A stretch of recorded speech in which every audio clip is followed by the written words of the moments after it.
Gente, geralmente, quando a gente olha para a tecnologia moderna, para os nossos computadores ou para os smartphones, a gente enxerga um produto final super coeso, tipo uma peça de vidro e metal toda polida, né? Com certeza.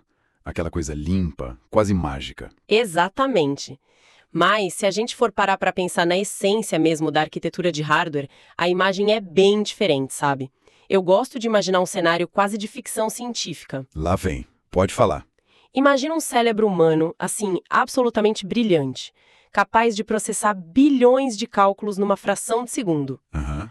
Agora, imagina esse mesmo cérebro flutuando, totalmente isolado, dentro de uma jarra de vidro escuro, sem nenhuma conexão com o lado de fora.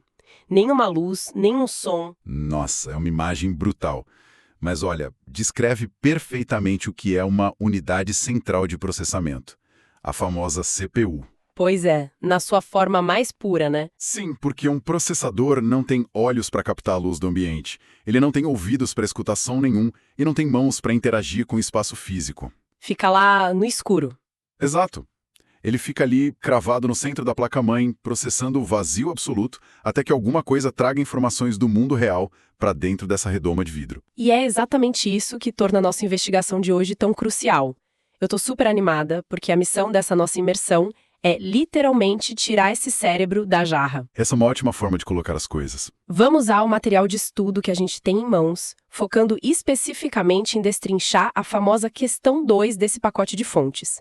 A gente vai entender a mecânica por trás de como as máquinas conseguem conversar com o nosso mundo. Professor de filosofia lá no Instituto Federal do Tocantins, em 2017. Isso, e à primeira vista, cara, parece exigir só aquela decoreba chata de jargão técnico, sabe? Do tipo, o que é entrada e o que é saída de dados. Mas a armadilha de tratar esse assunto como mera memorização é que se perde toda a beleza da engenharia envolvida. Totalmente. Se a gente olhar as fontes, logo lá na questão 11 do material, eles definem os periféricos como auxiliares na interação entre o homem e a máquina. Mas o que isso significa fisicamente? Né? O que seria? Significa que todo dispositivo conectado ao computador atua como um tradutor. Porque o mundo físico, o nosso mundo, ele é analógico, contínuo, caótico. Cheio de variáveis, né? Isso. E o mundo do processador é estritamente digital. É feito só de zeros e uns. Pulsos elétricos de alta e baixa voltagem. E é aqui que entra um conceito que costuma ser uma pedra no sapato de quem começa a mapear a arquitetura de computadores. Como definir com clareza o fluxo desses dados? É a grande dúvida de todo estudante iniciante. Exato. Como não baralhar o que é o input, que é a entrada, e o que é o output, a saída. Especialmente hoje em dia que a tecnologia parece misturar cada vez mais essas funções. Tem muita zona cinzenta hoje. Demais. Então, para ancorar essa ideia na cabeça de quem está acompanhando a gente, antes de lermos o enunciado da prova, eu queria propor uma analogia. Manda ver. Eu gosto de pensar numa analogia bem analógica. Imagina um restaurante de alta gastronomia, muito movimentado. Gostei. A cozinha, nesse caso, seria a CPU, certo? O processador onde a mágica, a transformação acontece. Isso mesmo. E a cozinha é blindada, separada do salão principal. O cliente, que representa o mundo físico, senta à mesa, olha o cardápio e precisa fazer um pedido. Ele precisa mandar uma instrução para a cozinha. Perfeito. O ato de chamar o garçom e ditar esse pedido é a entrada de dados.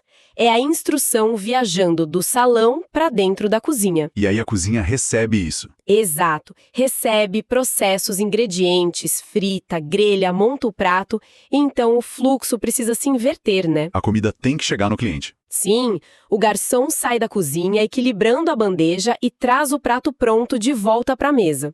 Esse prato, que agora pode ser visto, sentido e consumido lá no salão principal, é a nossa saída. É genial. E levando essa analogia do restaurante para a placa-mãe, o garçom faz o papel do barramento de dados, o famoso bus. O bus, claro.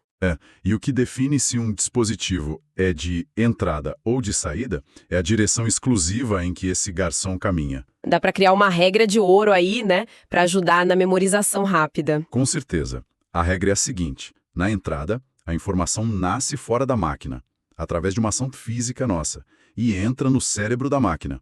A gente manda algo para o computador. Tá, e a saída? Na saída, a informação já foi mastigada e processada matematicamente pela CPU e precisa sair da máquina para os nossos sentidos. O computador mostra, toca ou imprime algo para a gente. Fica muito mais claro assim. E com essa mecânica direcional toda desenhada, a gente pode finalmente encarar o enunciado da questão 2. Posso ler aqui? Por favor, lê na íntegra para a gente. Vamos lá. Abre aspas. Sobre dispositivos de entrada e de saída, escolha a alternativa que apresente um dispositivo de entrada e um de saída nesta ordem. Fecha aspas. Olha, a sintaxe desse enunciado é fascinante, Por quê? porque revela como as bancas examinadoras operam na prática. A exigência final, nesta ordem, é o que transforma a questão inteira. É a famosa pegadinha. Exato.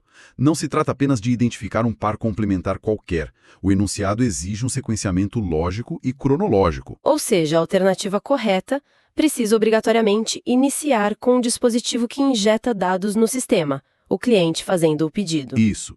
E finalizar com o dispositivo que expulsa os dados do sistema, o prato chegando na mesa. A ordem dos fatores aqui altera o produto de forma muito drástica. E é por isso que analisar as alternativas de forma estruturada é bem mais rico do que só caçar a resposta certa e ir embora. Sem dúvida. Vamos destrinchar isso. Eu vou agrupar as alternativas que cometem o mesmo erro arquitetônico para a gente analisar em bloco. Boa estratégia. Temos 3 opções aqui que falham na regra básica da diversidade. Elas oferecem caminhos de via única, digamos assim. A alternativa A sugere teclado e microfone. Certo. A alternativa B sugere mouse e teclado.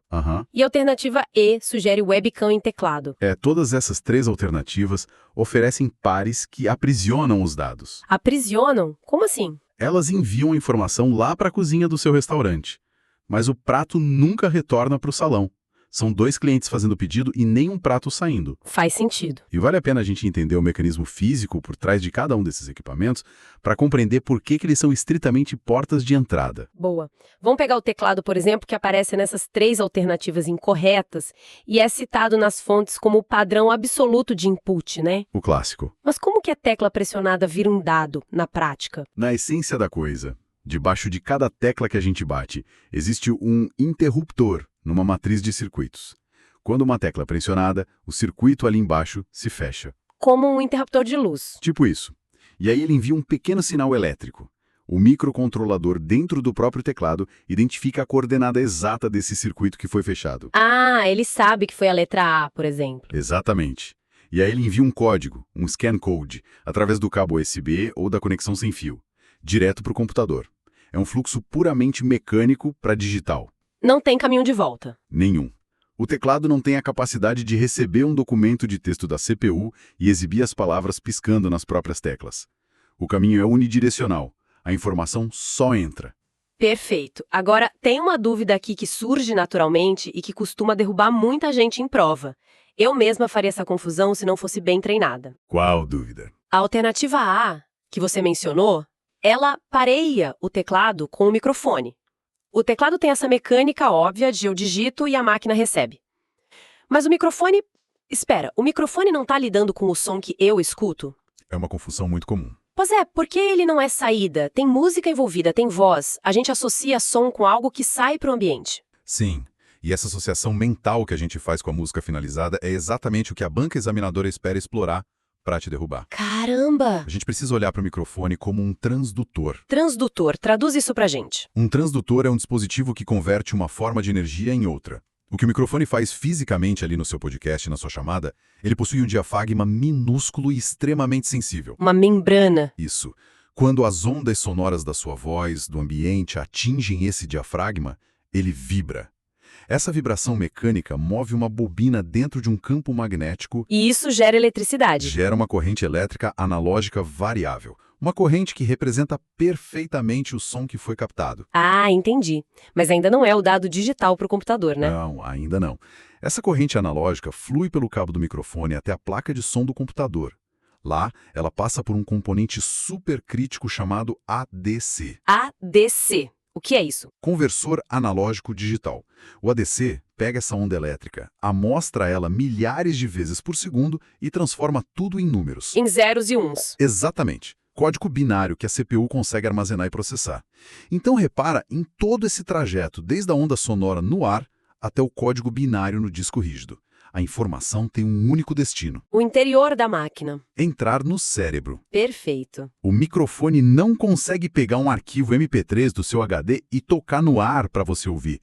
Por isso, a alternativa A oferece 2 coletores de dados e está incorreta. Ficou muito claro. E a alternativa B traz mouse e teclado. E a alternativa E traz webcam e teclado.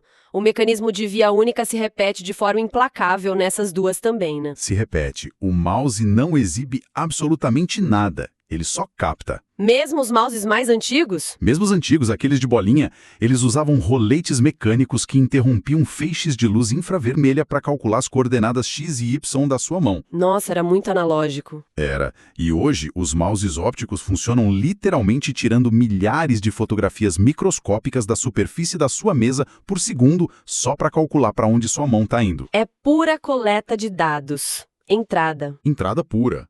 E a webcam segue o mesmíssimo princípio, só que numa escala maior. Ela capta fótons, converte essa luz em matrizes de pixels digitais e empurra esse fluxo de vídeo lá para a placa-mãe. Então, com esse bloco de alternativas eliminado, fica super claro que a banca examinadora queria limpar o terreno de quem não entende a direção básica do fluxo. É o filtro primário deles. O que nos deixa com um cenário muito mais perigoso agora. A gente entra na arquitetura da pegadinha estratégica. Agora o bicho pega. A alternativa D propõe a seguinte combinação: caixa de som e mouse. Essa é a alternativa que foi desenhada friamente para punir a leitura dinâmica, sabe? Ou a ansiedade daquele candidato no meio da prova. Eu sou suspeita porque à primeira vista parece perfeito. Parece mesmo. Porque se a gente analisa de forma isolada, a alternativa D tem todos os ingredientes corretos. A pessoa olha para a caixa de som e pensa, poxa, o som da música sai da máquina e vem para os meus ouvidos, então é uma saída. O raciocínio está certíssimo até aí. Aí a pessoa olha para o mouse e lembra da nossa regra. Os movimentos da mão são traduzidos para o sistema, o cliente fez o pedido, logo é uma entrada. Temos aqui um dispositivo de saída e um dispositivo de entrada. O cérebro da pessoa dá aquele pico de dopamina ao encontrar os componentes certos e a tendência é marcar a resposta e não revisar e seguir em frente. E é aí que o candidato cai do cavalo. Porque ignora completamente aquela restrição inicial, né? Exatamente. A arquitetura que o enunciado exigia era input primeiro, para output depois. O famoso nesta ordem. É uma exigência cronológica. E para entender por que a alternativa D está com a ordem invertida, a gente pode olhar para a engenharia da caixa de som, que é fascinante também. É o oposto diametral do microfone. Seria a engenharia reversa do áudio. Precisamente. Você lembra que o microfone usava o ADC para converter de analógico para digital? Lembro, conversou. Então, a placa de som conectada à caixa de som utiliza um DAC, um conversor digital analógico. Faz o caminho inverso. Isso. O processo agora começa lá dentro da CPU, na cozinha. A CPU lê os zeros e uns de um arquivo de música do Spotify, por exemplo, e manda esse pacote digital para a placa de som. E o DAC entra em ação. O DAC pega esses números frios digitais e os transforma numa corrente elétrica analógica, contínua e pulsante. Essa corrente viaja pelo cabo até a caixa de som. E como isso vira barulho no ar? Essa corrente entra num eletroímã que fica acoplado a um cone de papel ou de plástico lá dentro da caixa.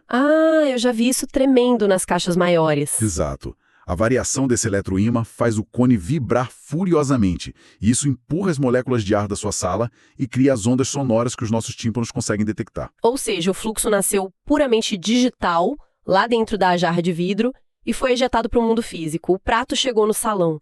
Por excelência, um dispositivo de saída de dados. Então, sendo o primeiro item da alternativa D a caixa de som e o mouse, que a gente já estabeleceu como entrada, sendo o segundo item, a ordem final dessa opção fica saída primeiro, entrada depois. O que contraria totalmente a regra do nesta ordem do enunciado, que pedia entrada primeiro. É uma falha arquitetônica de sequenciamento na leitura. O prato chegou na mesa antes mesmo do cliente chamar o garçom. Eu fico impressionado como uma simples troca de ordem transforma o que seria uma resposta redondinha num erro fatal de prova. É pura atenção. E isso nos conduz de forma lógica e irrefutável à única arquitetura que sobrevive a essa nossa análise. A grande vencedora do pacote de hoje. Alternativa C. Vamos a ela. O texto dela diz simplesmente microfone e caixa de som. E aqui a prova dos 9 se encaixa com uma precisão matemática. Vamos aplicar a regra. Vamos. Aplicando toda a dissecação mecânica que a gente fez até agora, o enunciado pede obrigatoriamente um dispositivo inicial que atue no input. A gente tem o microfone. A voz bate, o diafragma vibra, o ADC converte energia acústica em código binário. E os dados fluem do mundo real em direção à CPU. Primeira condição atendida. A informação entrou na cozinha. E, em segundo lugar, o enunciado exige um dispositivo que atue no output. A alternativa C entrega a caixa de som. Perfeito. O processador pega os dados, envia para o DAC, a corrente elétrica movimenta o cone magnético e o som é projetado de volta para o ambiente físico. Segunda condição atendida, a sequência fluiu perfeitamente do mundo exterior para dentro da máquina e depois da máquina de volta para o mundo exterior. É um ciclo operacional perfeito. Sabe o que eu acho mais legal? É que isso espelha muito o nosso uso diário de tecnologia. Se a gente pensar bem, a alternativa C é a descrição técnica exata do que é uma chamada de vídeo. Bem observado. Né? A voz humana entra pelo microfone, de um lado, quebrando a barreira do analógico para o digital. Esses dados atravessam a internet inteira, em pacotes de rede, chegam até outro continente às vezes. São processados pelo computador lá no destino. Isso. E o áudio resultante é empurrado pela caixa de som de volta para o formato analógico para a pessoa do outro lado ouvir. A ordem entrada e depois saída, exigida pela banca, foi perfeitamente respeitada. E o mais interessante é notar que essa prova escolheu justamente o áudio para testar esse conhecimento. Tem um motivo para isso. Tem.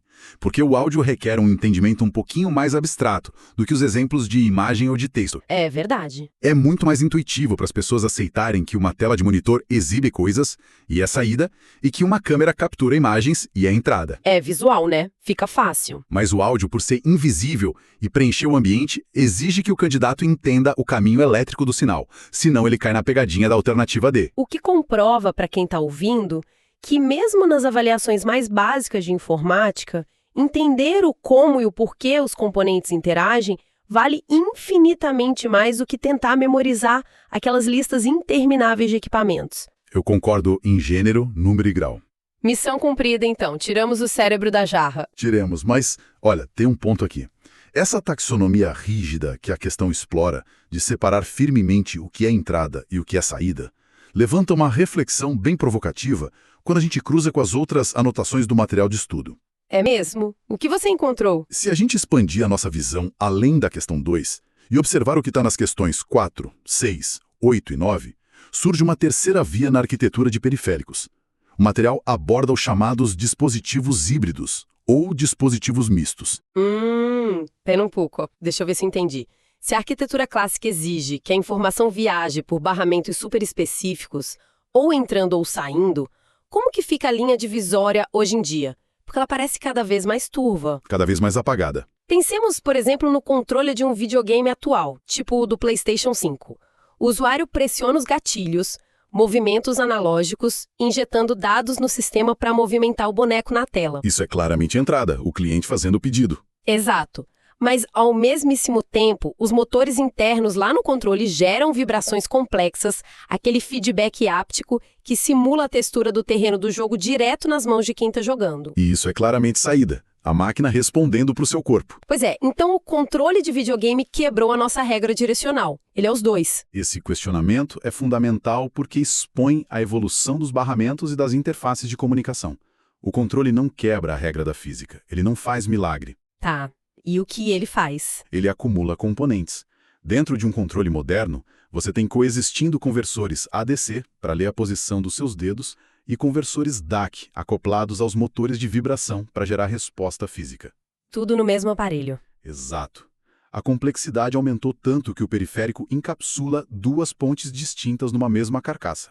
E as próprias fontes do material listam exemplos ainda mais presentes no nosso dia a dia, como os monitores touchscreen, as famosas telas sensíveis ao toque. O celular que todo mundo tem no bolso. Sim, onde a mesma superfície de vidro que irradia a luz, formando a foto, o vídeo, que seria a saída definitiva, é a mesma matriz capacitiva que detecta a carga elétrica do nosso dedo para registrar um clique, que é a entrada. Tudo ao mesmo tempo e no mesmo lugar. E as impressoras multifuncionais que o material cita seguem o mesmo princípio. Elas têm um scanner embutido em cima, que mapeia o papel e digitaliza imagens, atuando como input. E embaixo? E embaixo tem os cabeçotes de impressão que cospem tinta no papel, criando documentos físicos, atuando como output. O que a existência maciça desses dispositivos híbridos mostra pra gente é uma tentativa da engenharia de tornar a comunicação homem-máquina mais fluida, orgânica, menos fracionada, sabe? Sem dúvida. E isso nos leva a repensar toda aquela imagem que eu desenhei no começo da nossa conversa, o tal cérebro brilhante isolado dentro da jarra de vidro. Verdade, a jarra está mudando. Durante décadas, os engenheiros precisavam furar essa jarra com cabos gigantes separados, criando túneis específicos para jogar informações lá dentro e canos totalmente diferentes para puxar os resultados de volta. Era um processo bem desajeitado, né? Se a gente parar para pensar. Muito.